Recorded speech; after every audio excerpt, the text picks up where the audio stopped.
Here's some lovely spiced tea I've made for myself. Ginger, cinnamon, turmeric, cloves, cardamom.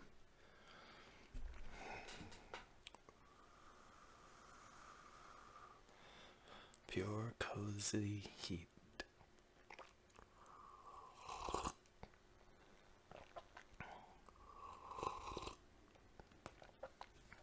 I used to use these same spices in the specific tea drink I was intending to sell. You know, to make a fortune off of. Well, as it happens, I had a coconut milk business.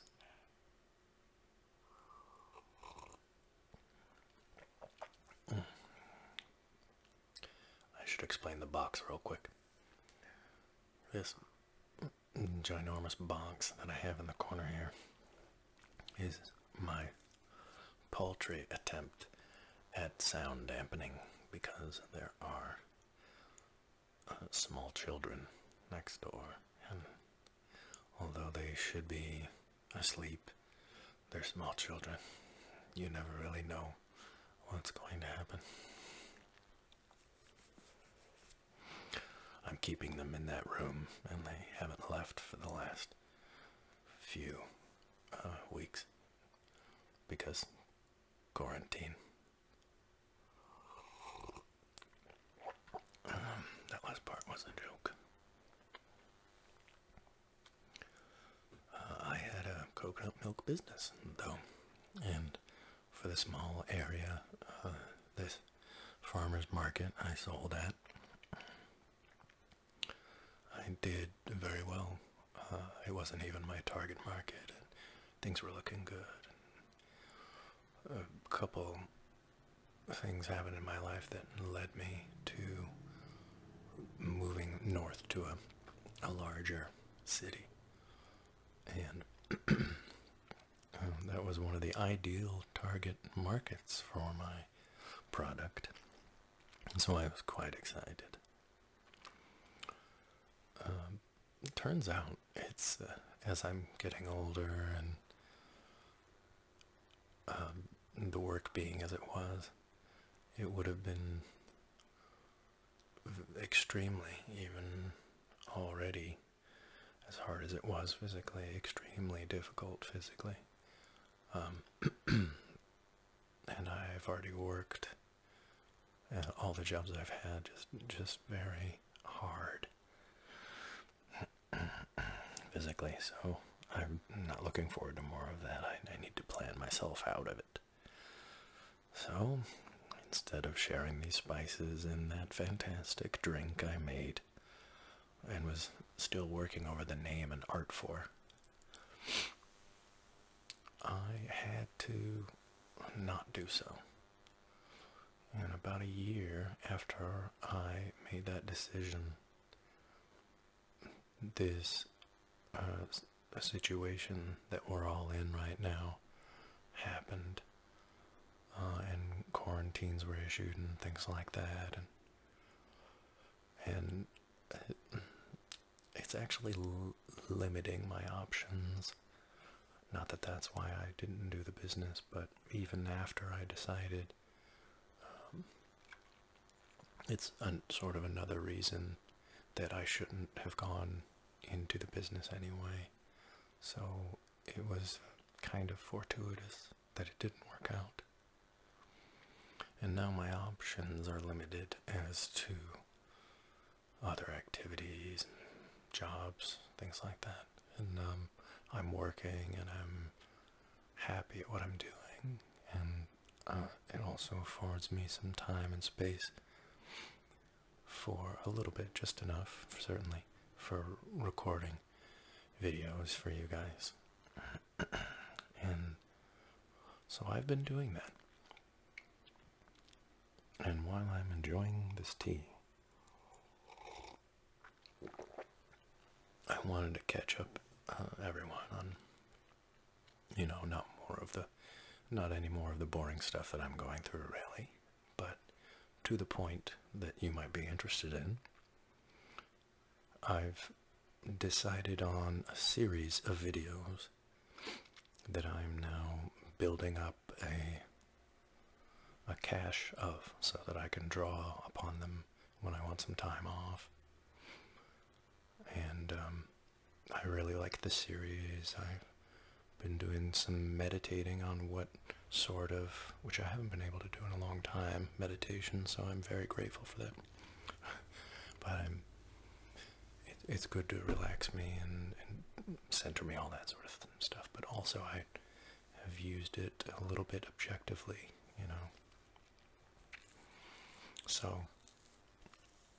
So that set the stage for when I was falling asleep, I would have all these ideas. A lot of people get good ideas in the morning, and they wake up early and they have good ideas, and that's a great time for ideas to occur. And also a great time is before you go to sleep. So really, when you're kind of in a sleepy mode before or after your sleep, I think pretty much everyone, those are the most common times to be sort of inspired. Your inner muse is awoken. And during one of those times, I realized certain strengths in my character that I've always had, and maybe some that I'd like to just get out of my system, so I wouldn't feel compelled almost to act on them when they shouldn't be in the public sometimes. So in this way, stuff more like acting angrily can lower the amount that you want to be angry throughout the rest of the day, for instance. And I'm not really an angry guy, but I'm looking to be angry less anyway. So I think it behooves me, and I want to use my strength of being, as odd as it is, a little fearsome. Oftentimes when I don't want to be in real life, people tell me how fearsome I am, and so I'm trying to use that to my advantage in a character. And since people have for a long time been asking me if I'm in a drama class or anything when I was in university, and I'd have to say no. Many people. Are you an actor? Are you, sometimes they'd ask a comedian, which I would have rathered them ask, but acting's great too. They're very, very similar. So I'm trying to use these skills that people think I have, which I think I might too, but they certainly take some more consistency and time investment on my part, and now the stars are aligned. This is great tea. So I'm trying to get you, while relaxing you, get you a little bit hyped for my series. And it'll be a while until I start to release them, but not very long. I'd say a couple weeks maximum. Hopefully sooner. I'm very excited to release them. I'm very excited to get some feedback, although honestly I'm going to be ignoring most of the feedback because I need to keep my creativity, I need to keep that real as much as possible. I'm aiming just to use, I'm going with the theory essentially that, which I strongly believe in, that the demand and want for ASMR videos right now are through the roof and will continue to rise, and I think that's a fantastic time in humanity right now, just the fact that we're looking for that, and I'd love to be part of it. I just didn't want to be creating videos, you see, because I'm a perfectionist. I have to do things the way they fit me, and if they don't fit me, or I think they might not fit me, then it's the end of the world. So I'm figuring out what I'm good at, and I'd like to act on that and entertain you, and maybe strike a little fear, because sorry, that's the point of the character. But mostly, more than any of that, just relax you. And the crux of ASMR is that you are a captive audience. Not that you are kept captive, but that you are keeping yourself captive, because you are captivated. It's amazing how that works, isn't it? You're a captivated audience, and you want to hear more.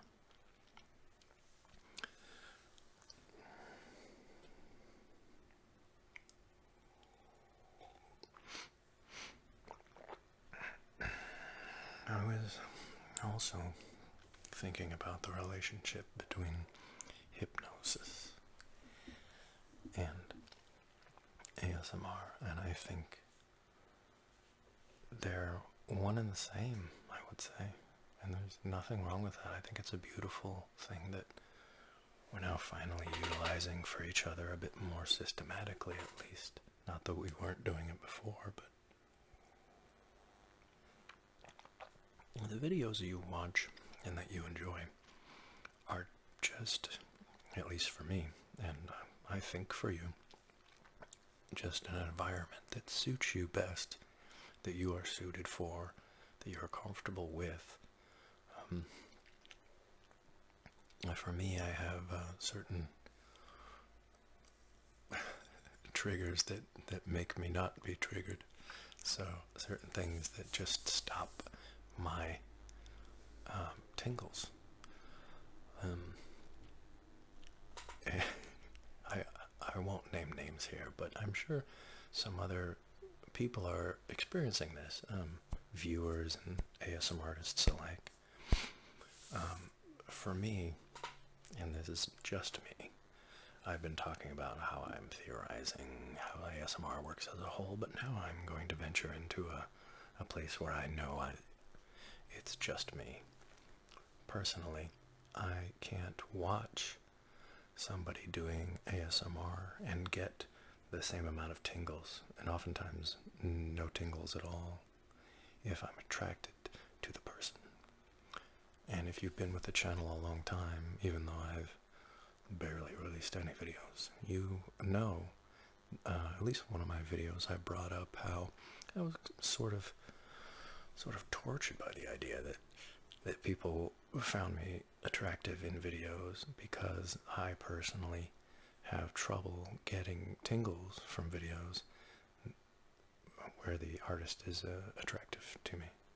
And that's nothing they're doing wrong. It's just something about me. And all I do is I try and listen to them and watch another window or tab, or just, record them and listen to them later. They do fantastic work, and I still use it. And, I can never say who I'm attracted to, because that's just silly, but it's a distraction for me. Being attracted to the artist from that hypnotic state. Hypnosis. Hypnosis is so fascinating to me. It's the safest thing you can do, I like to say. I don't know that much about it, but I've in a way been a practitioner of it. I've done it I've done it once, literally once. I mean, there are times when somebody's told me they were sort of hypnotized by me just doing some stuff, but there was one time where I actually did it, and there was a friend who was meditating a group of people, and I told him that I was interested in doing the same. I'd always been interested in hypnosis and how it works. doing it. So he said, would you like to learn?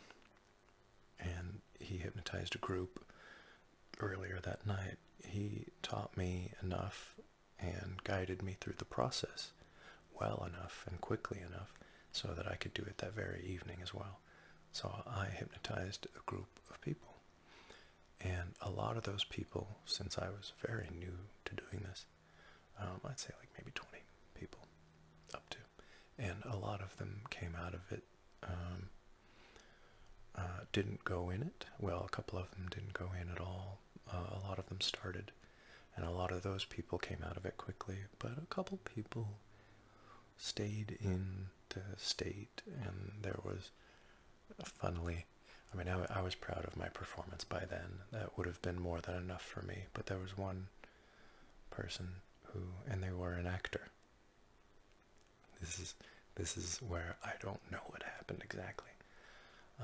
I believe I hypnotized all the others and they weren't acting. I mean, they came out in different times and it seemed very real and they reassured me and stuff.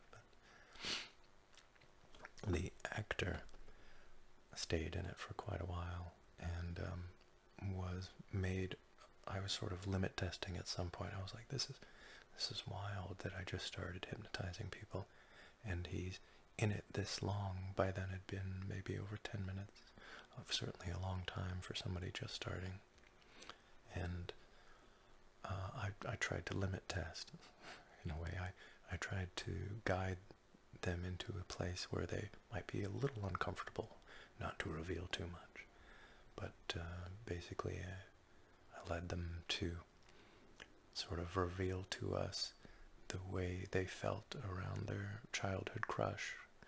And because in earlier steps we'd established that they had one, something like that. And he got very nervous, and he came out of it, because that's how it works. You don't want to reveal things, but that made it seem very real, and I certainly hope it was. But for all I know, I mean, he's an actor, a very good actor. And that's my only experience overseen by someone who's certainly more experienced than I.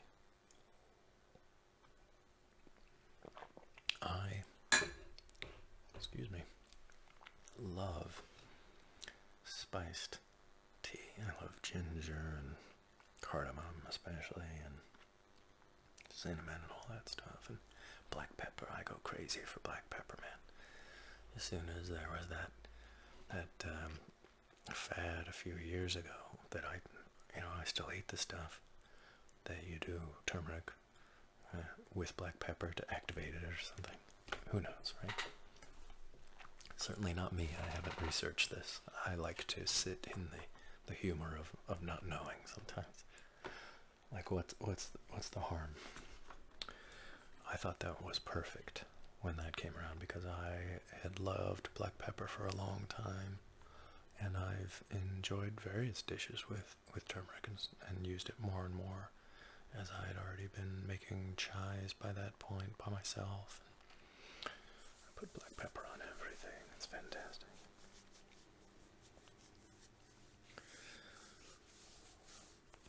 So this is sort of a little bit of a vlog, but also just a relaxing video for you. And now that I'm almost 20 minutes in, which is a good sign, I sort of lost track of time. I'd like to indulge you. Those that have,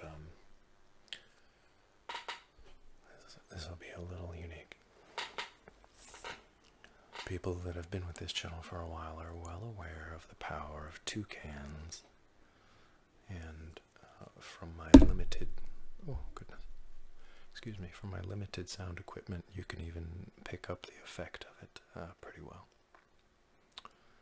So I'm going to try again. I lost, as I was moving, I think one of my cans. I tried to keep the exact same cans for sentimental value, ultimately, because they're just cans with liquid stuff in them. But, they were of coconut milk, They were what I used before I started making my own coconut milk, which I now, of course, prefer.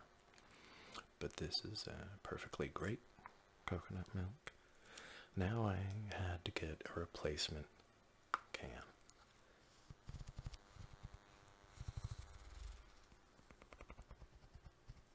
The can contains pumpkin, which I think is a pretty fantastic word, really.